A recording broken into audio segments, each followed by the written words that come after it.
Gadis ini tak bisa menangis saat lahir, tapi ia sangat cerdas. Di usia 1 bulan, ia sudah bisa menulis namanya sendiri. Namun ibunya tidak menganggapnya sebagai anak pintar. Ibunya bahkan justru menghapus tulisan itu dengan kesal. Ayahnya bahkan lebih parah. Ia selalu menginginkan anak laki-laki. Saat tahu anak yang lahir adalah perempuan, ia langsung pergi meninggalkan rumah sakit dengan marah. Saat tiba waktunya pulang, sang ayah bahkan tak menggendong bayinya. Ia terus berkata, anak perempuan hanya beban. Bayi itu ia taruh di bagasi mobil, seolah padang tak berguna, lalu menyetir ugal-ugalan tanpa peduli keselamatannya. Saat sampai di rumah, seluruh keluarga masuk begitu saja, meninggalkan si bayi sendirian di mobil. Tapi bayi itu tak pernah takut. Di usia 2 tahun, ia mulai membereskan rumah sendiri. Ia belajar mengenakan pakaian tanpa bantuan. Di usia 4 tahun, ia sudah terbiasa hidup sendiri. Ayahnya sibuk mencari wanita cantik, ibunya berdandan dan pergi mencari pria kaya. Kakaknya berangkat sekolah. Amy, si gadis kecil, tinggal di rumah sendirian. Saat lapar, ia memasak sendiri. Ia memecahkan 2 telur, menambahkan adonan kue, lalu membuat waffle, menikmati masakannya sendiri sambil membaca majalah favorit. Membuatnya bahagia. Tak lama, semua majalah di rumah pun ia tamatkan.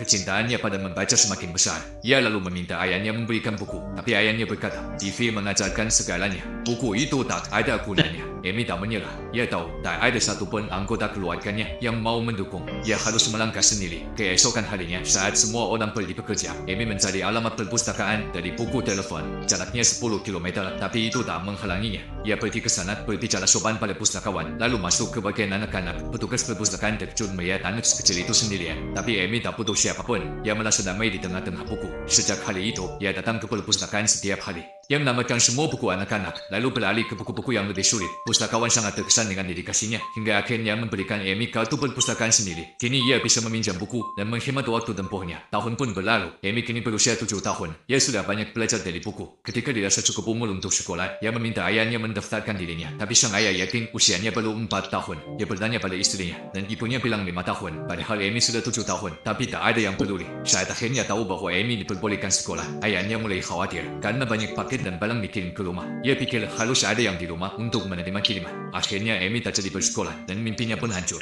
Ia masuk ke kamarnya dan menangis di hadapan buku-bukunya. Suatu hari, ayahnya pulang dengan wajah gembira. Ia baru saja menjual banyak mobil bekas. Ia meminta putranya menghitung uang, tapi sebelum anak itu menjawab, Amy sudah menyebut jumlah totalnya dengan tepat. Ayahnya tak percaya dan menuduh Amy curang. Saat Amy menjawab, bukti pembayarannya ada di tangan ayah sendiri. Ia pun ditampar. Hari itu, Amy merasa sangat diperlakukan tidak adil. Ia pun bersumpah, suatu hari nanti, ia akan membalas semua perlakuan itu.